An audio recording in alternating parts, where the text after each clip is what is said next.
क्या मुख्यमंत्री योगी आदित्यनाथ की कुर्सी फिर से खतरे में आ गई है? इस समय योगी का हटना विपक्ष का सबसे बड़ा सपना है। विपक्ष की सारी उम्मीदें इस बात पर टिकी हैं कि बीजेपी योगी आदित्यनाथ को उनके पद से हटा देगी और अब अखिलेश यादव भी अपने एक नए बयान में यही दावा कर रहे हैं।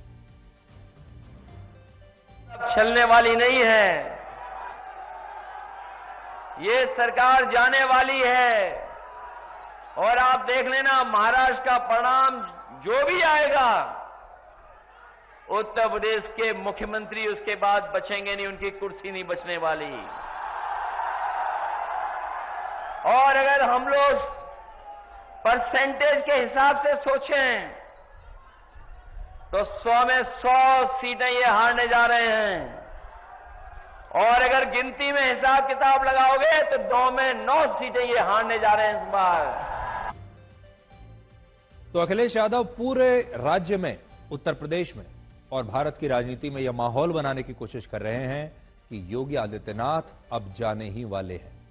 अब आप ये देखिए कि तुलसी गबार्ड के अमेरिका के इंटेलिजेंस चीफ बनने से भारत को क्या फायदा होगा? क्या भारत को भी इसका फायदा होगा? भारत के लोग खुश हैं कि देखिए कि कोई हिंदू धर्म को मानने वाली महिला अमेरिका के इतने बड़े पद पर आ गई और वो भी इंटेलिजेंस चीफ जैसा पद। तो भारत को क्या फायदा है? पहला, अमेरिका में जो बाइडेन के प्रशासन में खालिस्तानी समर्थक पन्नू को बचाने के लिए भारत के एक पूर्व आर्मी ऑफिसर और राष्ट्रीय सुरक्षा सलाहकार अजीत डोवल के खिलाफ मुकदमा दर्ज हुआ था, लेकिन अब ट्रंप की सरकार में यह स्थिति संभवतः बदल जाएगी और इंटेलिजेंस चीफ जब ऐसा बनेगा जो भारत के प्रति नफरत नहीं रखता, भारत के खिलाफ नहीं है, तब भारत को जरूर उसका फायदा होगा। दूसरा, कनाडा के मोर्चे पर भी अब भारत को अमेरिका का समर्थन जरूर मिलेगा। आपने देखा होगा कनाडा में कनाडा की सरकार जिस तरह से खालिस्तानी समर्थकों का समर्थन कर रही है, वहां हिंदुओं का दमन हो रहा है, वहां पर भारत विरोधी प्रोटेस्ट चल रहे हैं और उस सब का साथ कनाडा दे रहा है और कनाडा भारत पर तरह तरह के आरोप लगा रहा है। ऐसे मामले में अब अमेरिका का समर्थन कनाडा को उतना नहीं रहेगा जितना जो बाइडेन के समय रहता था। तो आपको यह बताएंगे कि क्या रशिया और यूक्रेन का युद्ध दुनिया में तीसरे विश्व युद्ध का कारण भी बन सकता है अगर इस युद्ध को रोका नहीं गया तो। दूसरे विश्व युद्ध के बाद ऐसा पहली बार हुआ है जब दो देशों के प्रत्यक्ष युद्ध में किसी तीसरे देश की सेना खुलकर शामिल हुई है और इस तीसरे देश का नाम है उत्तर कोरिया। उत्तर कोरिया ने अपने 10,000 सैनिकों की फौज रशिया भेजी है और अब रशिया ने इन 10,000 सैनिकों की मदद से यूक्रेन की सेना पर एक बहुत बड़ा हमला करने की योजना बनाई है। रशिया के जिस कुर्स्क क्षेत्र पर यूक्रेन की सेना का कब्जा है, उस क्षेत्र को आजाद कराने के लिए रशिया के 50,000 सैनिक उत्तर कोरिया के 10,000 सैनिकों के साथ यूक्रेन पर किसी भी वक्त एक बड़ा हमला कर सकते हैं। तो अब आप देखिए, यह बहुत बड़ी बात है कि यह लड़ाई है यूक्रेन और रशिया के बीच, जिसमें दोनों देशों की सेनाएं एक दूसरे से लड़ रही हैं, लेकिन उत्तर कोरिया की जो सेना है वो खुलेआम अब रशिया की सेना के साथ यूक्रेन की सेना के खिलाफ लड़ रही है। नेटो देशों ने चेतावनी दी है कि अगर यह हमला हुआ तो नेटो देशों की सेनाएं भी अप्रत्यक्ष रूप से इस युद्ध में उतर जाएंगी और अगर ऐसा हुआ तो दुनिया में तीसरे विश्व युद्ध की संभावना भी बन सकती है।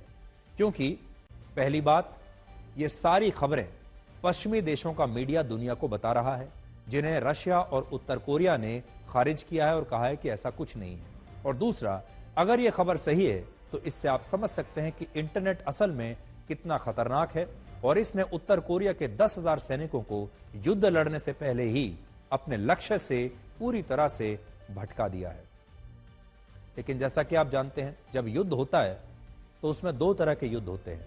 एक युद्ध वो जो हथियारों से लड़ा जाता है, जिसमें गोलियां चलाई जाती हैं, और एक युद्ध दूसरा होता है जिसमें जो परसेप्शन से लड़ा जाता है, यानी उसमें झूठी खबरें भी एक दूसरे के खिलाफ प्लांट की जा सकती हैं। और ये जो युद्ध है ये दोनों फ्रंट्स पर लड़ा जा रहा है।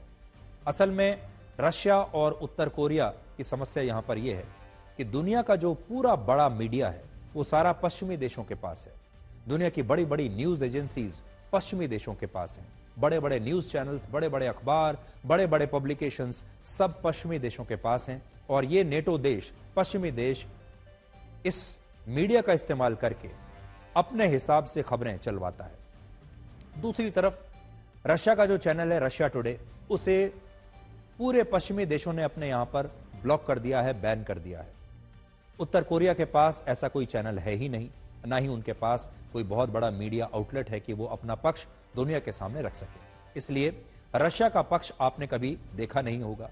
रशिया के पक्ष को पूरी तरह से ब्लॉक कर दिया गया है दुनिया के मीडिया द्वारा, और यही काम उत्तर कोरिया के साथ भी हो रहा है। आज वर्ल्ड डायबिटीज डे है और आज हम आपको यह बताएंगे, आप भी सोच रहे होंगे कि डायबिटीज का स्मार्टफोन से क्या संबंध, इंटरनेट से क्या संबंध, लेकिन डायबिटीज का आपके स्मार्टफोन और सोशल मीडिया से गहरा संबंध है और अब ये दोनों मिल चुके हैं।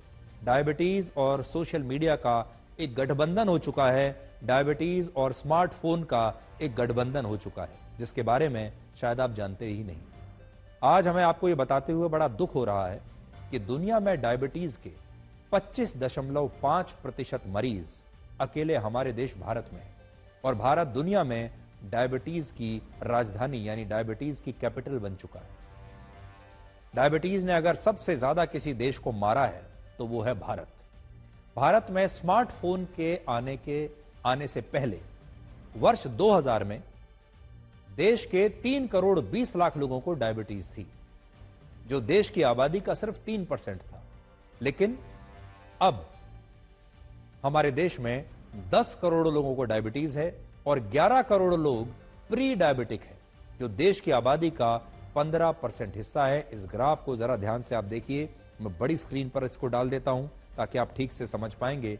अब आप देखिए, वर्ष 2000 में भारत की आबादी का सिर्फ 3% हिस्सा डायबिटीज का शिकार था और धीरे धीरे देखिए कैसे बढ़ता चला गया। 4%, 5%, फिर 6%, फिर 6.5%, फिर 7.3% और अब देखिए 10.1 करोड़ लोग इस समय डायबिटीज से पीड़ित हैं। इससे यह पता चलता है कि भारत में डायबिटीज के इस विस्फोट के पीछे मोबाइल फोन और सोशल मीडिया की एंट्री एक बहुत बड़ा कारण है। जब हमारे देश में इंटरनेट की एंट्री हुई और जब स्मार्टफोन की एंट्री हुई और फिर सोशल मीडिया की एंट्री हुई, आप देखेंगे उसके बाद से ही लगातार डायबिटीज भी बढ़ता चला गया।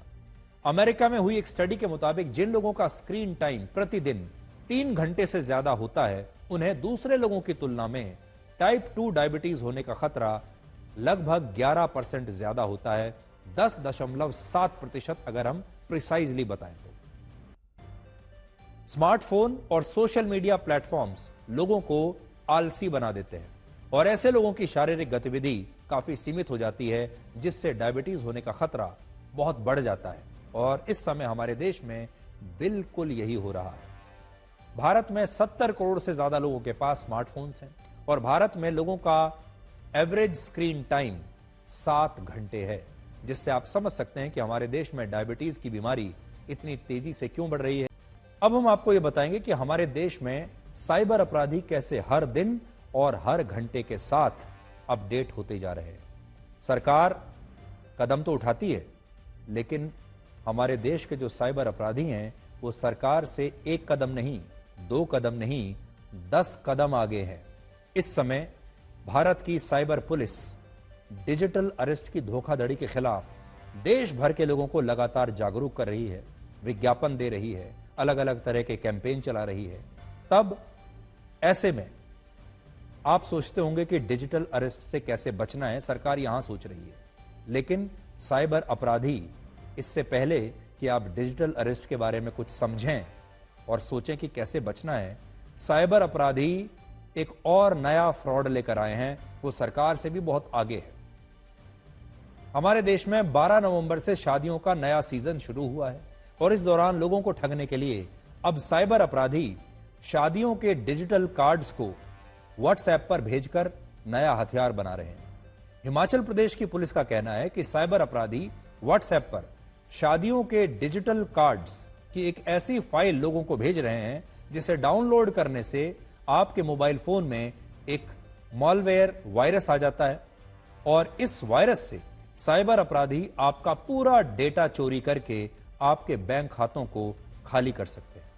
इसलिए अगर आपको किसी अज्ञात नंबर से व्हाट्सएप पर किसी शादी का कोई कार्ड आता है तो उस पर क्लिक ना करें और पहले यह चेक करें कि वो कार्ड किस नंबर से आया है और वो कार्ड क्या आपके किसी जान पहचान वाले ने भेजा है या किसी अनजान व्यक्ति ने आपको व्हाट्सएप पर शादी का यह निमंत्रण भेजा है।